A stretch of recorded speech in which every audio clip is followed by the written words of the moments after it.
Voici la nature d'un être humain. Si vous portez suffisamment d'attention, aucune porte dans l'univers ne restera fermée pour cette créature. Je sais que l'argent est important, mais l'argent ne vient pas parce que vous désirez de l'argent.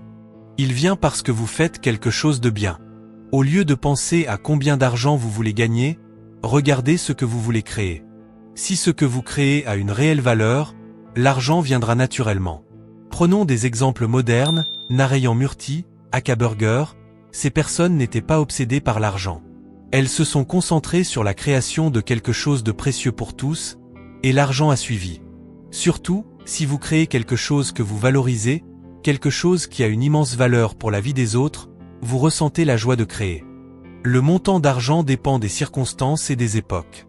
Les grands succès comme Facebook ou Infosy ont profité de moments historiques, de technologies et de percées spécifiques. Mais vous ne devez pas chercher ces opportunités. Concentrez-vous sur ce que vous voulez créer, sur la manière dont vous pouvez ajouter de la valeur à la vie des gens. Si vous offrez quelque chose de grande valeur, pourquoi compter l'argent? L'intégrité n'est pas une liste de valeurs, d'éthique ou d'actions que nous faisons ou évitons. L'intégrité, c'est un engagement plus grand que soi-même, un engagement envers le bien-être collectif, où vous faites ce qui est nécessaire pour le bien de tous. L'inspiration est essentielle. Si les gens traînent les pieds, vous êtes fini. Que vous inspiriez 10, 100 ou 1000 personnes, l'important est de brûler d'une intensité intérieure. L'intuition, c'est une fois que vous occupez une position de leader, vous devez affiner votre vision pour voir plus loin que les autres. Ces trois éléments, intégrité, inspiration, intuition, sont les ingrédients fondamentaux du leadership. Le leadership n'est pas une position que vous prenez, c'est une impression que vous laissez sur les autres. L'argent n'est qu'un moyen, n'est-ce pas? L'être humain n'est pas obsédé par l'argent, mais par ce que l'argent peut acheter. C'est l'autonomie et la liberté qu'il procure dans le monde physique que les gens veulent. Il n'y a rien de mal avec l'argent. Nous l'avons créé, non? Sans lui, nous serions encore à faire du troc. L'argent dans votre poche rend la vie plus facile et confortable.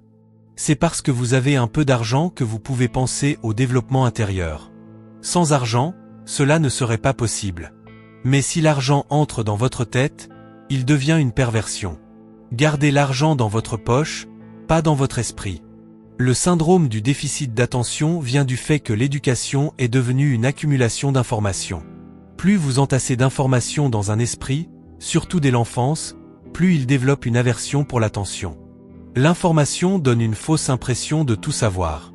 Aujourd'hui, si vous êtes invité à un dîner, vous cherchez des informations sur Google, par exemple sur une galaxie à 1 trillion d'années-lumière, et vous en parlez pour passer pour quelqu'un d'intelligent.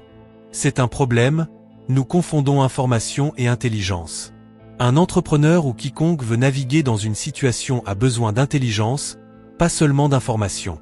L'intelligence permet de trouver des solutions uniques, pas de reproduire ce que font les autres. Avec trop d'informations, l'attention devient un problème sérieux, et sans attention, vous perdez l'accès à votre intelligence. La première chose est de savoir clairement ce que vous voulez. Si vous ne savez pas ce que vous voulez, vous ne pouvez pas le créer. Si vous organisez votre esprit avec un certain niveau de clarté, cela organise tout votre système. Votre corps, vos émotions, vos énergies. Tout s'aligne dans une direction.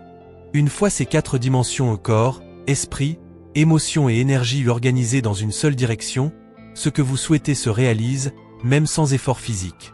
Bien sûr, l'action aide, mais même sans action, vous pouvez manifester ce que vous voulez si ces dimensions sont alignées et maintenues sans vaciller. Le problème avec votre esprit est qu'il change de direction à chaque instant.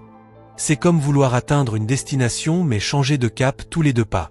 Organisez votre esprit et votre système dans une seule direction, et tout ce que vous souhaitez se produira. Par exemple, si vous voulez construire une maison mais pensez immédiatement que c'est impossible parce que vous n'avez que 50 roupies en poche, vous créez un conflit intérieur.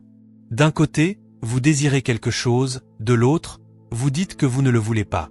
Ce conflit empêche la réalisation. Pour que la vie se déroule comme vous le pensez, il faut de la concentration, de la stabilité et une résonance dans vos pensées. Évitez de créer des obstacles avec des pensées négatives. L'argent est un outil de transaction, pas un but en soi.